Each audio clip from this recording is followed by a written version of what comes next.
So how is God at work in our most unproductive days, when it feels as though we've accomplished nothing and we fall so far short of our own plans and our own expectations? Those days are so frustrating to us, but they are never outside of God's sovereign power. I feel overwhelmed with the need to be efficient every minute when it does not come naturally to me. What should efficiency look like in the busy Christian life? I will explain what I mean by saying God's priorities for efficiency in this life are not ours. But let me say first, and right off the bat, that the reason I want anybody to know that is not so that they can get more done, but so that they do what they do in the right spirit. Okay, so that's preface over everything I have to say. So now what do I mean by saying God's priorities for efficiency in this life are not ours? I mean that our priority may be that between 10 and 11 this morning, I plan to run to the bank and get some cash so that I can be back in time to pay the boy, the teenager who is cutting my grass, while a neighbor watches my 2- and 4-year-old for me. That's the plan. And you feel good. I feel good. I'm making this up. I feel good that I worked it out. I worked it out so that the neighbor was available and the teenager could come and I could get to the bank and get back before both of them had other engagements. Those are my priorities. That's what I mean by our efficiency. However, God, in this case, has a totally different set of priorities. Your neighbor was scheduled to be at a real estate office at 11:30, so she could join her husband to close on a new house, a house which unbeknownst to them has a flawed foundation.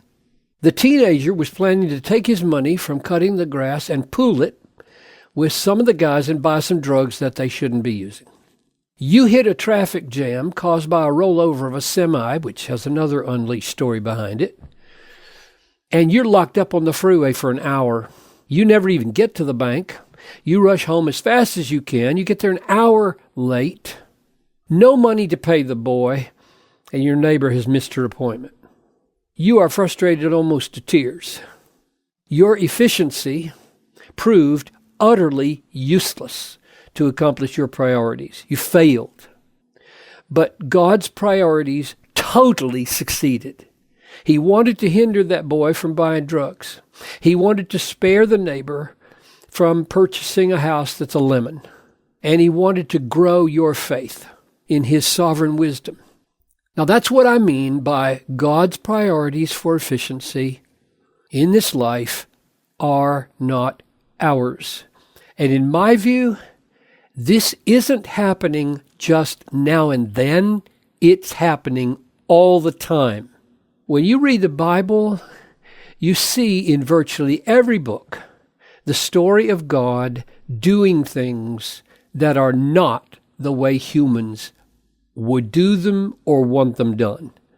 God almost never takes the shortest route between point A and point B.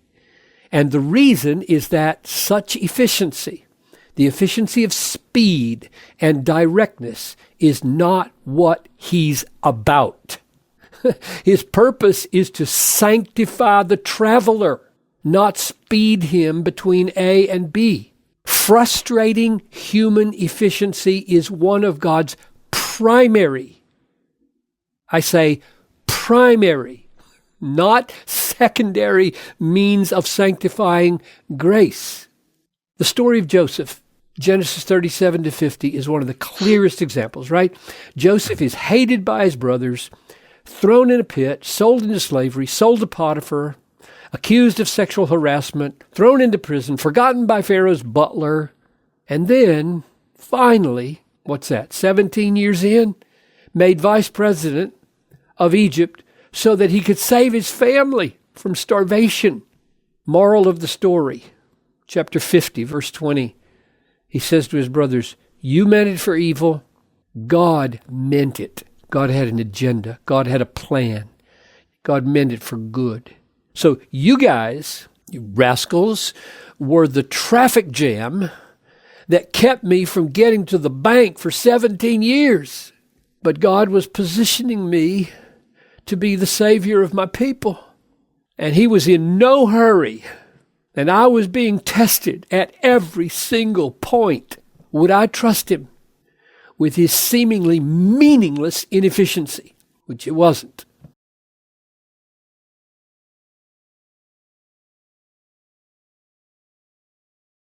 And when Paul was trying to get to Spain, instead, he had a plan. He has a really good plan. I'm going to go to Jerusalem, going to deliver the money, going to get on a boat, going to go to Rome, going to gather some support. What a great plan.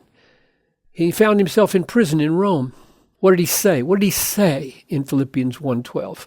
I want you to know, brothers, that what has happened to me has really served to advance the gospel, so that it has become known throughout the whole imperial guard and to all the rest that my imprisonment is for Christ. So his priorities for efficiently getting to Spain were shattered. But God's purposes to evangelize the imperial guard in Rome, right on track. So here's the implication. By all means, make your list of to-dos for the day. By all means. Get as good as that as you can get. Prioritize the list. Yep, first things first. Make your plan. Do that the very best you can. Go ahead, read a book about it. But then walk in peace and freedom, that when it shatters on the rocks of reality, which it will most days, remember, you're not being measured by God by how much you get done. You're being measured by whether you trust the wisdom and the sovereignty of God to work this new mess for His glory and the good of everyone involved, even when you can't see how. Wow. Now that would make an interesting productivity book. Thank you, Pastor John, for this God-centered perspective on efficiency and productivity in the Christian life.